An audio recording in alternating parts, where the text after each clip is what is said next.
உலகத்தை ஜெயிக்கும் உன்னத ஆயுதம். Heavenly weapon to overcome the world. என்ன படிக்க போகிறோன்னு ஒரு தீமை உங்களுக்கு அறிமுகப்படுத்துகிறேன். மதியம் படிக்க போகிற பாடங்கள் என்னென்னு ஒரு சுருக்கம் உங்களுக்கு சொல்கிறேன், அவ்வளோதான். உலகத்தை ஜெயிக்கும் உன்னத ஆயுதம்.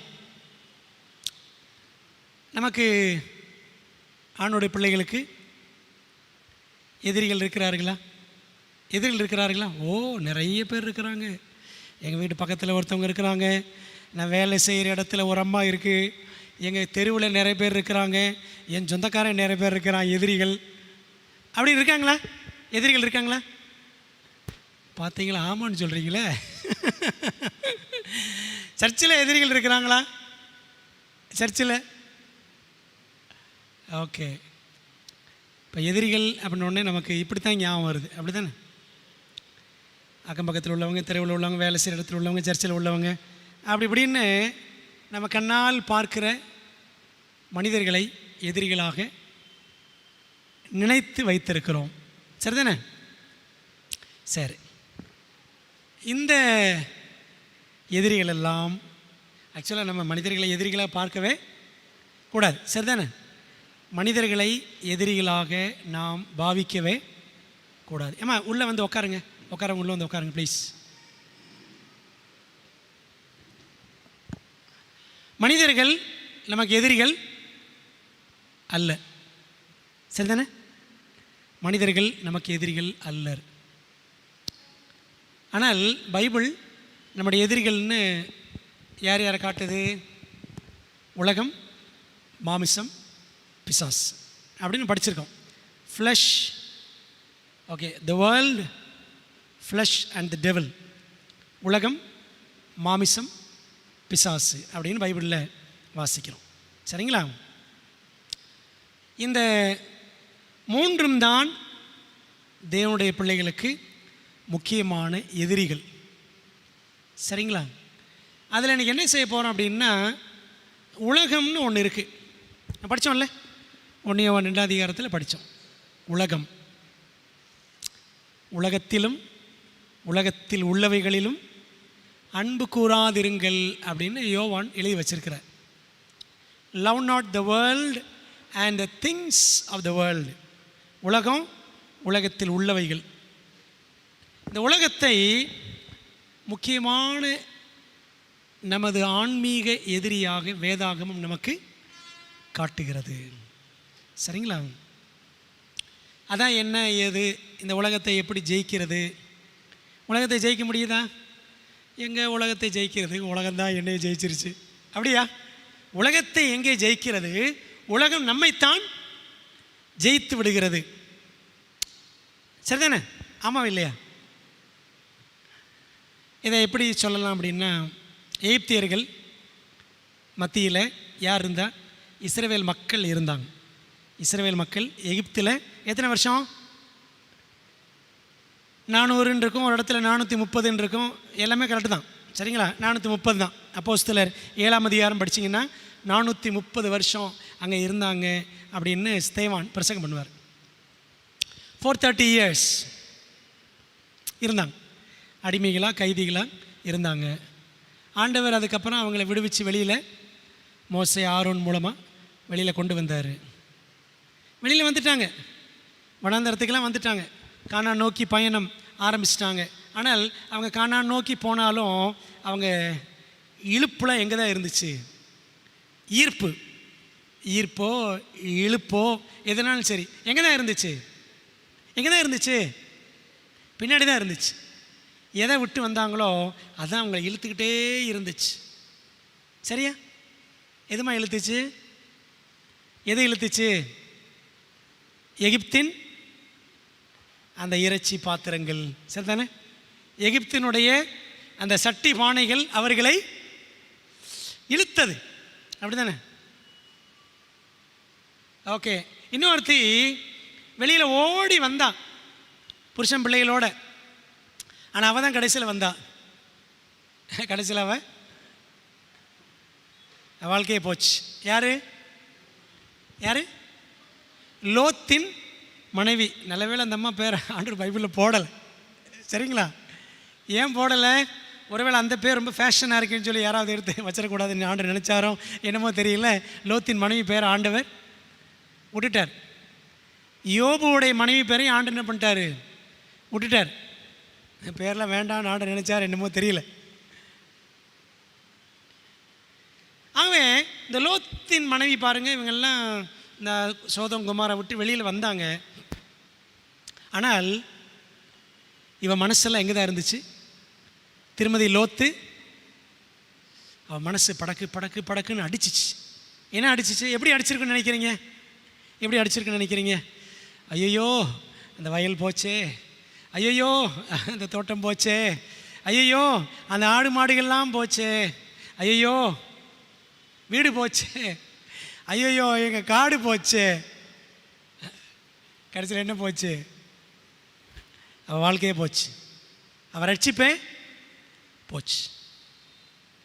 ஒருவேளை அவளுடைய அழகு சாதனங்கள் ரொம்ப மாடர்னாக இருந்தாலோ தெரியல. சோதம் குமாரா எல்லாம் பட்டணங்கள் பைபிளில் இருக்குது. சோதம், குமாரா, அத்மா, ஜெபோயிம், பேலா 5 பட்டணங்கள்னு சொல்லுவாங்க. சோதம், குமாரா, அத்மா. நமக்கு இந்த சோதம் குமார் மட்டும்தான் தெரியும் பிரபலமாக. சோதம், குமாரா, அத்மா, செபோயிம், பேலா அல்லது ஜோவார் அப்படின்னு பைபிளில் இருக்குது. இந்த 5 பட்டணங்கள். இதில் சோதம் குமாரா எப்படி இருக்குமா? பைபிள் என்ன சொல்லுது? ரொம்ப செழிப்பாக இருக்கும். கர்த்தருடைய தோட்டத்தை போல இருக்குமா, ஏதேனும் போல இருக்குமா. சரிங்களா? அவ்வளோ நல்லா இருக்கும். அந்த இடத்த யார் சூஸ் பண்ணாங்க? இங்கே நான் போயிடுறேன்னு முதல்ல யார் அந்த இடத்த தெரிந்து கொண்டது? லோத்து தானே. ஸோ லோத்து அங்கே போயிட்டு அங்கே இருந்த லேடியை கல்யாணம் பண்ணிட்டாரோ என்னமோ தெரியல. அந்த பெண் யார்? அவள் பேர் என்ன? அவள் பூர்வீகம் என்ன? குடும்பம் என்ன? நமக்கு தெரியல. ஆனால் வேத அறிஞர்கள் சொல்கிறாங்க, வேத அறிஞர்கள் அந்த பெண் ஒருவேளை அந்த சோதம் குமாராவை சேர்ந்த பெண்ணாக, ஒரு அஞ்ஞான பெண்ணாக, அந்நிய பெண்ணாக, ஆண்டவரை அறியாத ஒரு பெண்ணாக இருந்திருக்கலாம். அந்த ஊர் இவனுக்கு அட்ராக்ஷனாக இருந்துச்சு. லோத்துவுக்கு அந்த சோதம் குமாரா ரொம்ப கவர்ச்சியாக இருந்துச்சு. சோதம் குமாரா மட்டுமா கவர்ச்சியாக இருந்துச்சு? ஒருவேளை அங்கிருந்து அந்த பெண்ணும் அவனுக்கு கவர்ச்சியாக இருந்திருக்கலாம். சரிதானே?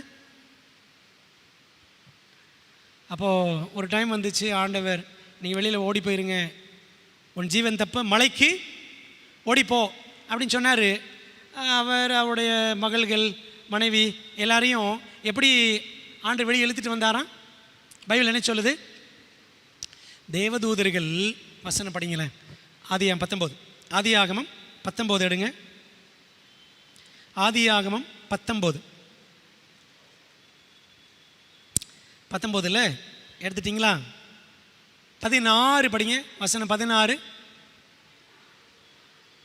அவன் தாமதித்து கொண்டிருக்கும் போது என்ன பண்ணானா? அந்த லோத்து லேட் பண்ணிக்கிட்டே இருந்தானா. சரிங்களா? லோத்து என்ன பண்ணா? லேட் பண்ணிக்கிட்டே இருந்தான். 3 பேர் வந்தாங்க. எத்தனை பேர் வந்தாங்க? 3 பேர் வந்தாங்க. முதல்ல எங்கே வந்தாங்க? ஆபிரகாம் வீட்டுக்கு வந்தாங்க. ஆபிரகாம் அவங்களுக்கு நல்ல சாப்பாடெலாம் போட்டு அனுப்புனார். அந்த 3 பேரில் ஒருத்தர் யார்? ஒருத்தர் இயேசு கிறிஸ்து. சரிதானே? ஒருத்தர் இயேசு கிறிஸ்து. அவர் கூட தான் ஆபிரகாம் பேசிக்கிட்டு இருந்தார். அது என் 18 வாசிக்கிறோம். ஆண்டவரே, ஒரு பட்டணத்தில் 50 பேர், 45 பேர், 40 பேர் அப்படி படிக்கிறோம் பார்த்தீங்களா? 30 பேர், 20 பேர், 10 பேர் அப்படின்னு நீதிமான்கள் இருந்தால் அழிப்பீரோ அப்படின்னு ஆண்டவர்கிட்ட பேசிக்கிட்டே இருந்தார். அப்போது 2 பேர் எங்கே போயிட்டாங்க? சோதம் குமாருக்கு போயிட்டாங்க. ஆண்டவர் என்ன பேசிகிட்டு இருந்தார் ஆபிரகாம்கிட்ட? ஆபிரகாம் என்னுடைய சிநேகிதன், அவனுக்கு நான் செய்ய போகிற காரியத்தை மறைப்பேனோ? அவன் என் ஃப்ரெண்டு, ஆபிரகாம் என் ஃப்ரெண்டு அப்படின்னு ஆண்டவர் சொன்னார். ஆபிரகாம் என்னுடைய ஃப்ரெண்டு, அவனுக்கு நான் செய்ய போகிற காரியத்தை பைபிளில் நீங்கள் பாருங்களேன், 3 இடத்துல இருக்குது. 3 இடத்துல ஆபிரகாம் சிநேகிதன், தேவனுடைய சிநேகிதன் இருக்குது. சரிங்களா? ஏசாயா 41:8 வரும். ஏசாயா 41:8 படிங்களேன். யாரா படிங்க? ஏசாயா 41:8. வாசிங்க 41:8. யாரை சத்தமாக வாசிங்க, கவனிக்காமல் விட்டுறாதீங்க. ஓகே. ஆ ம் ம் என் தாசனாகிய இஸ்ரவேலே, நான் தெரிந்து கொண்ட யாக்கோபே, என் சிநேகிதனான ஆபிரகாமின் சந்ததியே அப்படின்றார். 3 தடவை இருக்குங்க. எப்படி? யாக்கோபு 2ஆம் அதிகாரம் படித்தீங்கன்னா அவன் ஆபிரகாம் தேவனுடைய சிநேகிதன் என்னப்பட்டான் அப்படின்னு வரும். அப்புறம் இன்னொரு இடத்துல இருக்குது, நீங்கள் தான் கண்டுபிடிக்கணும், எல்லாமே நான் சொல்ல மாட்டேன், சரியா? 3 இடத்துல இருக்குது ஆபிரகாம் தேவனுடைய சிநேகிதன். ஏன் தெரியுமா? காரணம் என்ன தெரியுமா? ஆபிரகாம் என்ன செய்யலை? அவர் உலகத்தை சூஸ் பண்ணலை. புரியுதா உங்களுக்கு? சோதம் குமாராவை என்ன செய்யலை? ரொம்ப செழிப்பாக இருக்கே, நல்லா இருக்கே, நான் ஃபஸ்ட்டு போயிடுறேன் அப்படின்னு ஆபிரகாம் சொல்லலை. சோதம் குமாரா ராஜா வந்து, அந்த கதை உங்களுக்கு தெரியும்ல, அது என் 14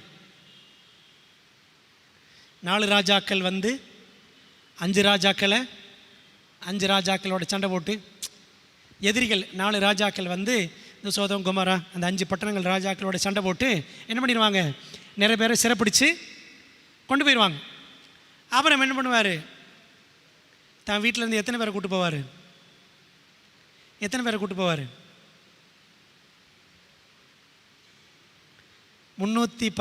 கூப்பிட்டு போவார். எத்தனை தடவை அதிகம் படிச்சிருக்கோம்? எத்தனை முறை படிச்சிருக்கோம்ல? ஆபிரகாம் தான் வீட்டில் 318 பேரை கூட்டிகிட்டு போவார். கூப்பிட்டு போய் என்ன செய்வார்? அவங்களோட யுத்தம் புரிஞ்சு லோத்து ஃபேமிலியை காப்பாற்றி கொண்டு வந்துடுவார். அப்போ ராஜா சொல்லுவார், சோதம் ராஜா ஆபிரகாம் பார்த்து, ஐயா எங்களெல்லாம் காப்பாற்றின ரொம்ப சந்தோஷம். நீர் என்ன செய்யும்? வேண்டிய பொருள்கள் எல்லாம் எடுத்துக்கிறோம், ஜனங்கள் மட்டும் ஏன்ட்ட கொடுத்துரும். ஏன்னா ஜனங்கள் அவர் வச்சு தான் ராஜா ஆளுகை செய்ய முடியும். ஜனங்கள் விட்டுவிட்டா என்ன பண்ணுறது? அதனால் ஜனங்களை கொடுத்துருங்கப்பா, பொருள் என்ன வேணால் எடுத்துக்கணும். உடனே ஆபிரகாம் என்ன சொன்னார்? ஆபிரகாம், நீர் என்னை ஐஸ்வர்யவான் ஆக்கினேன். ராஜாவே, உம்மால் நான் பணக்காரன் ஆனேன்னு யாரும் சொல்லக்கூடாது. என்னை ஆசீர்வதிக்கிறவர் யார்? ஆண்டவர். அதில் எனக்கு எது தேவையில்லை. அந்த ஜனங்கள் அவங்களோட எதிரிகளோட சண்டை போட்டு வந்தோமே, அதில் எனக்கு ஒரு சரடு கூட, எனக்கு ஒரு சரட்டை ஆகிலும் ஒரு கயிறு கூட எனக்கு தேவையில்லைன்ட்டார். சரிதானே? கயிறுக்கு கூட ஆசைப்படாதவன் யாருங்க? ஆபிரகாம். புரியுதா உங்களுக்கு? அப்போது ஆபிரகாம் உலகத்தை சூஸ் பண்ணலை. லோத்து என்ன பண்ணிட்டான்? உலகத்தை சூஸ் பண்ணிட்டான். புரியுதா உங்களுக்கு? மாட்டிக்கிட்டான், போய் உலகத்திட்ட மாட்டிக்கிட்டானோ, உள்ளே இருந்த ஒய்ஃப்கிட்ட மாட்டிக்கிட்டானோ தெரியல, சரிங்களா? வசமாக மாட்டிக்கிட்டான். அங்கே உள்ளே போனதுக்கப்புறம், ஆனால் பைபிள் வந்து லோத்துவை நீதிமான் தான் சொல்லுது, லோத்துவை நான் குறை சொல்லலை. ஆனால் லோத்துவை பற்றி பைபிள் என்ன சொல்லுதுன்றதை சொல்கிறேன். பாருங்களேன், ஆதியாகமம் 19 16ஆம் வசனத்தில் படிக்கிறோம். அவன் தாமதித்து கொண்டிருக்கும் போது என்ன பண்ணானா, அந்த 2 தூதர்கள் வந்து சொல்லிட்டாங்க, எப்பா நாங்கள் சோதம் குமார் அழிக்க போகிறோம், எல்லாம் தப்பிச்சு ஓடி போயிருங்க. ஏன்னா இவர் குடும்பம் தான் 10 பேர் கூட கிடையாது, 10 பேர் கூட நீதிமான்கள் கிடையாது. இவர், அவர் மனைவி, பிள்ளைகள், அவ்வளோதான். சரிதானே? இவன் லேட் பண்ணிட்டே இருக்கிறான். எலன் ஒயிட் அம்மையார் சொல்கிறாங்க, இந்த லோத்துக்கிட்ட இருந்த பிரச்சனை என்ன தெரியுமா? லோத்துக்கிட்ட இருந்த பிரச்சனை இங்கிலீஷில் எழுதியிருப்பாங்க, லாய்டரிங் ஸ்பிரிட் அப்படின்னு எழுதியிருப்பாங்க. லாய்டரிங் ஸ்பிரிட் அல்லது லிங்கரிங் ஸ்பிரிட். லிங்கரிங்னா சும்மா இப்படி இங்கே சுற்றிட்டே வருது. தேவதூதர்கள் சொல்லிட்டாங்க, எப்பா ஓடி போயிரு அப்படின்னு, இங்கே இருக்காத, இந்த இடத்த அழிக்க போகிறேன்னு சொல்லிட்டாங்க. இவன் என்ன பண்ணுறான்? லேட் பண்ணிக்கிட்டே இருக்கிறான். எதுக்கு லேட் பண்ணார்? எதை எடுக்கிறது? இந்த பொருள் எடுக்கிறதா, அந்த பொருள் எடுக்கிறதா அப்படின்னு இவர் நினைச்சாரோ, அல்ல ஒய்ஃப்னால லேட் ஆச்சோ? பார்த்தீங்களா, சில நேரத்தில் லேடிஸ் லேட் பண்ணிட்டே இருப்பாங்க. ஆமாம் தானே? இந்த அம்மாவும் லேட் பண்ணிட்டே இருந்திருப்பாங்கன்னு நினைக்கிறேன். சரிங்களா? லோத்துவோட மனைவி. சமீபத்தில் ஒரு வார்த்தை ஒன்று கண்டுபிடிச்சேன், ரொம்ப ஆச்சரியமாக இருந்துச்சு. ரொம்ப ஆச்சரியமாக இருந்துச்சு. டாய்லெட்னா என்னங்க? டாய்லெட்னா என்னது? டாய்லெட்னா என்னது? ஐயா இது போய் பாஸ்ட் கேட்குறாரு அப்படின்னு நினைக்காதீங்க. டாய்லெட்னா என்னது? கழிப்பிடம். ஓகே, இலங்கை போயிருந்தப்போ அங்கே என்ன போட்டிருந்துச்சுன்னா மலசலக்கூடம் அப்படின்னு போட்டிருந்துச்சு. மலசலக்கூடம் வித்தியாசமாக இருந்துச்சு. மலம் சலம், சலம்னா யூரின், மலம் சலம் கூடம், மலசலக்கூடம் அப்படின்னு போட்டிருந்துச்சு. நம்ம டாய்லெட்னா கழிப்பிடம்னு சொல்லிடுவோம். டாய்லெட்டுக்கு போய் பாருங்களேன், இன்னொரு அர்த்தம் இருக்குது. டாய்லெட்டுக்கு இன்னொரு அர்த்தம் இருக்குது. என்ன அர்த்தம் தெரியுமா? இந்த பெண்கள் இதெல்லாம் இந்த நகை நட்டெல்லாம் போட்டு டெக்கரேட் பண்ணி அந்த ஒப்பனை, அந்த திங்ஸ், அந்த லிப்ஸ்டிக்கு, அது இதெல்லாம் வச்சுருக்காங்க பார்த்தீங்களா? தங்களை சிங்காரிக்கிறாங்க பார்த்தீங்களா? அந்த ஐட்டம்ஸ் இது எல்லாத்துக்கும் பேருமே என்ன அப்படின்னு பார்த்தீங்கன்னா டாய்லெட்ரீஸ் அப்படின்னு பேர். சரிங்களா? அதுக்கும் பேரும் டாய்லெட்டு தான். சரிங்களா? அந்த வார்த்தையை ரீசெண்டாக படித்தேன், எனக்கு ரொம்ப ஆச்சரியமாக இருந்துச்சு. அதுக்கும் பேர் டாய்லெட்டு தான். அந்த ஐட்டம்ஸுக்கெல்லாம் பேர் டாய்லெட்ரீஸ். நம்ம ரொம்ப டீசெண்டாக காஸ்மெட்டிக்ஸ் அப்படின்னு சொல்கிறோம். சரிங்களா? காஸ்மெட்டிக்ஸ்ன்னு சொல்லுவோம். அதுக்கு இன்னொரு பேர் டாய்லெட்ரீஸ். டாய்லெட் அந்த ஸ்பெல்லிங்கோட RIES சேர்த்துக்கங்க. அழகு சாதன பொருட்கள்னு அர்த்தம். சரிங்களா? அப்போது இவருக்கு என்ன பிரச்சனை? லோத்துவுக்கு லேட் பண்ணிட்டே இருப்பார். இந்த அம்மாவுக்கு நான் நினைக்கிறேன் கண்டிப்பாக லோத்து மனைவி ரொம்பவும் ரொம்ப ரொம்ப ஸ்டைலாக தான் இருந்திருப்பாங்கன்னு நினைக்கிறேன். சரிங்களா? ஏன்னா அந்த அம்மாவுக்கு அட்ராக்ஷன் எங்கே தான் இருந்துச்சு? உலகத்தில் தான் இருந்துச்சு. அந்த உலக கவர்ச்சி, அந்த உலக ஈர்ப்பு கண்டிப்பாக லோத்துவோடைய மனைவிக்கு இருந்திருக்க வேண்டும். அதனால தான் அவன் திரும்பி பார்த்தான். சரிங்களா? பிரியமானவர்களே, ஆபிரகாம் பற்றி படிக்கும் பொழுது சிநேகிதன், தேவனுடைய சிநேகிதன் படிக்கிறோம். சொன்ன இலங்கையில் வந்து இந்த யாக்கோபு புத்தகத்தை நடத்தினேன். டெய்லி காலையில் ஒவ்வொரு நாள் ஒரு சாப்டர் எல்லோரும் படிச்சுட்டு வந்தாங்க. யாக்கோபு 2ஆம் அதிகாரம் படிச்சிங்கன்னா ஆபிரகாமை தேவனுடைய சிநேகிதன் அப்படின்னு போட்டிருக்கோம். ஏன்னா அவர் உலகத்தை என்ன செய்யலை, நேசிக்கலை. 4ஆம் அதிகாரத்துக்கு போனீங்கன்னா, யாக்கோபு 4ஆம் அதிகாரம் போனீங்கன்னா அங்கே போட்டிருக்கோம், உலகத்துக்கு சிநேகிதனாக இருக்க விரும்புகிறவன் தேவனுக்கு பகைஞனாகிறான். உலக சிநேகம் தேவனுக்கு விரோதமான பகை. இப்போ சொல்லுங்க, இந்த ஆபிரகாம் லோத்து கதையில் யார் உலக சிநேகிதன்? லோத்து உலக சிநேகிதன். சோதம் குமாரை பார்த்தாரு, அவருக்கு ரொம்பவும் அட்ராக்ஷனாக இருந்துச்சு. ஆனால் அவர் செய்த அந்த சாய்ஸ், அந்த இப்படி தெரிந்து கொண்டுட்டோமே, இந்த சோதங்குமாரக்குள்ளே போயிட்டோமே அப்படின்னு அவர் மனசில் அங்கே நடக்கிற அக்கிரமங்கள், அநியாயங்கள் இதெல்லாம் பார்த்து பார்த்து பார்த்து அங்கே என்னென்ன பாவங்கள்லாம் நடந்துச்சுன்னு எல்டன் ஒயிட்டுமே ரொம்ப விரிவாக எழுதியிருப்பாங்க. டெஸ்டிமனிஸ் ஆன் செக்ஷுவல் பிஹேவியர்னு ஒரு புக் இருக்குது. டெஸ்டிமனிஸ் ஆன் செக்ஷுவல் பிஹேவியர்னு ஒரு புக் இருக்குது. அதில் இந்த சோதம் குமாரில் என்னென்ன அக்கிரமலாம் இருந்துச்சுன்னு சொல்லி அப்படி தனித்தனியாக எழுதியிருப்பாங்க. எல்டன் ஒயிட் அழகாக எழுதியிருப்பாங்க. சரிங்களா? அப்போது இந்த மாதிரி இடத்துல இருந்தது நிமித்தம் இவன் மனசு என்ன பண்ணிச்சான்? லோத்துவோட இருதயம் வாதித்தது. படிங்களேன், 2 பேதுரு 2ஆம் அதிகாரம், 2 பேதுரு 2ஆம் அதிகாரம், 2 Peter chapter 2 2ஆம் அதிகாரம் வசனம் 7, 8 படிங்க. அக்கிரமக்காரருக்குள் வாசமாக இருக்கையில், யார்? லோத்து, அவர் ஃபேமிலி எங்கே இருந்தாராம்?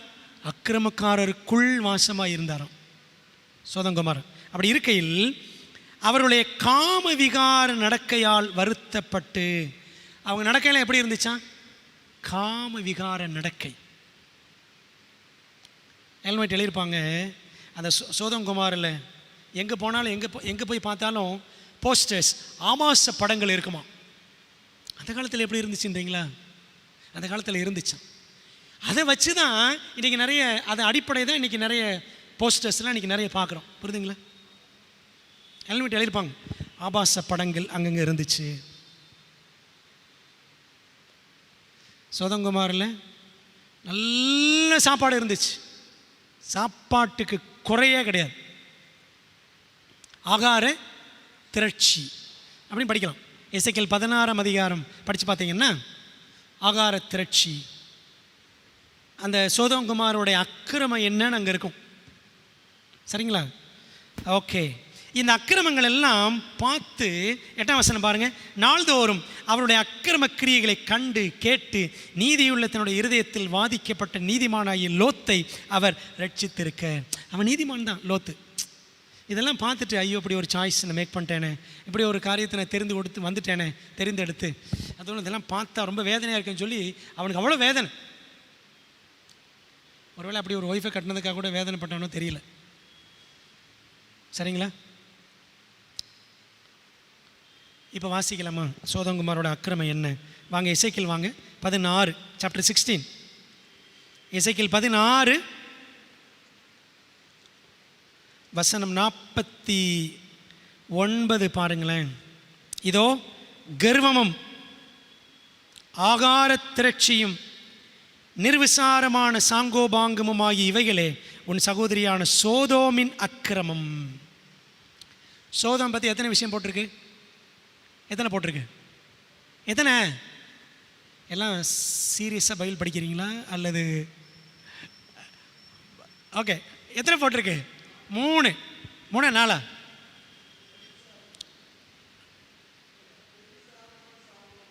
ஓகே, அது 3வது பாயிண்ட்டை 2ஆக பிரிக்கலாம். ஆக்சுவலாக சொன்னால் 4. ஒன்று என்னது? முதல்ல கர்வம். என்ன கர்வம்? எங்ககிட்ட எல்லாமே இருக்குது, எங்களுக்கு பஞ்சமே வராது.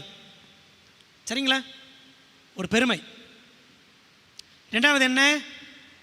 அந்த பெருமைக்கு காரணம் அதுதான், ஆகார திரட்சி. எல்லாம் இருந்துச்சு அவங்களுக்கு, நல்லா சாப்பிடலாம், நல்லா சாப்பிடணும். அடுத்து என்ன செய்வான்? ஏதாவது ஒன்று தப்பு பண்ணுவான். சரிங்களா?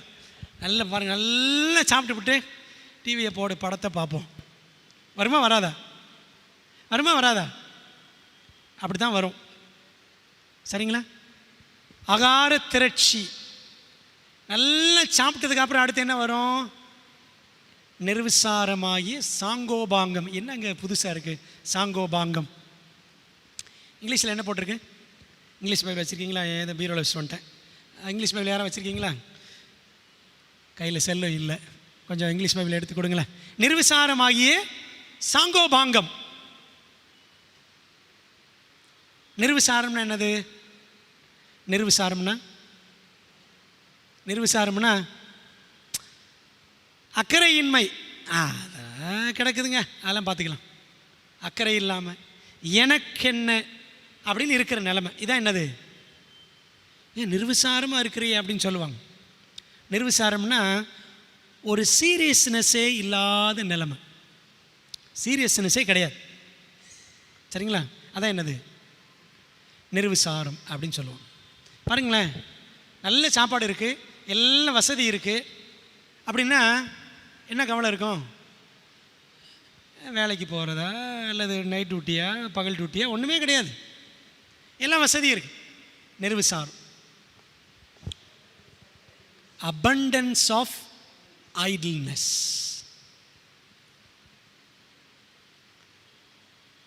நிர்விசாரம் என்ன தெரியுமா? ஐடில்னஸ். நிர்விசாரம்னா ஐடில்னஸ், சோம்பேறித்தனம். சாங்கோபாங்கம்னா என்னது? தேங்க்யூம்மா. சாங்கோபாங்கம்னா என்னது? சாங்கோபாங்கம்னா அது ஒரு பழைய கால தமிழ் வார்த்தை, இப்போ நம்ம பயன்படுத்துறது கிடையாது. சாங்கோபாங்கம்னா நிறைவு, abundance of idleness. அதை தமிழில் சொன்னால் சோம்பலில் நிறைவு கண்டவர்கள். சோம்பேறித்தனத்தில் ரொம்ப டாப்பான ஆளுங்க யார்? சோதங்குமார். சோம்பேறித்தனத்தில் PhD வாங்கினவங்க. சரிங்களா? அந்த மாதிரி ஆளுங்க. நிர்விசாரமாகிய சாங்கோபாங்கம். நிறைவு இருந்துச்சு, அது எதுக்கு அவங்களை வழி நடத்துச்சு? சோம்பேறித்தனத்துக்கு வழி நடத்துச்சு. சரிங்களா? பாருங்களேன், நமக்கும் அப்படி தான். நம்மளும் எல்லாமே நல்லா சாப்பிட்டுட்டு நல்லா திருப்தியாக ஒரு குறை இல்லை அப்படின்னு நல்லா நிறைவாக இருக்கும் பொழுது மைண்டு பாருங்கள் ஏதாவது தப்பு பண்ணுறதுக்கு தான் போகும். அதான் சொல்லுவாங்க ஒரு பழமொழி, an idle mind is devil's workshop அப்படின்னு சொல்லுவாங்க. சோம்பேறியின் மனம் சாத்தானின் பணிமனை அப்படின்னு சொல்லுவாங்க. சோம்பேறியின் மனம் பிசாசின் தொழிற்கூடம் அப்படின்னு சொல்லுவாங்க. சரிங்களா? நல்ல உபவாசம் இருங்க, ஜோம் பண்ண தோணும். சரிங்களா? பைபிள் படிக்கணும்னு தோணும். நல்லா சாப்பிடுங்க, பைபிள் படிக்கலாம் தோணாது. ஒன்று படுக்க தோணும், இல்லாட்டி படம் பார்க்க தோணும். சரிங்களா? இதுதான் நம்ம பிரச்சனை. இப்படி இடத்துல தான் எந்த குடும்பம் இருந்துச்சு? லோத்து குடும்பம் இருந்துச்சு. லோத்து குடும்பம் அங்கே இருந்து கடைசியில் தோற்று போயிடுச்சு. வருது அவங்களுக்கு உலக காரியங்களில் அப்படியே மூழ்கிட்டாங்க. இவருக்கும் அந்த அட்ராக்ஷன் லோத்துக்கும் இருந்துச்சு. இருந்தனால தான் அவர் அந்த பக்கம் போனார். சரிங்களா? மனைவிக்கு ரொம்ப அதிகமாகவே இருந்துச்சு. அன்பான தேவ பிள்ளைகளே, ஆக இந்த உலகம், சுருக்கமாக சொல்லிட்டேன், உலகம்னா என்னன்றதை சுருக்கமாக சொன்னேன். இந்த உலக மோகம் இதான் பைபிளில் எப்படி படிக்கிறோம்? லௌகீகம்னு படிக்கிறோம். சரிதானே? லௌகிகம், வேர்ல்ட்லினஸ். இந்த வேர்ல்ட்லினஸ் நம்மகிட்ட இருக்கா இல்லையா?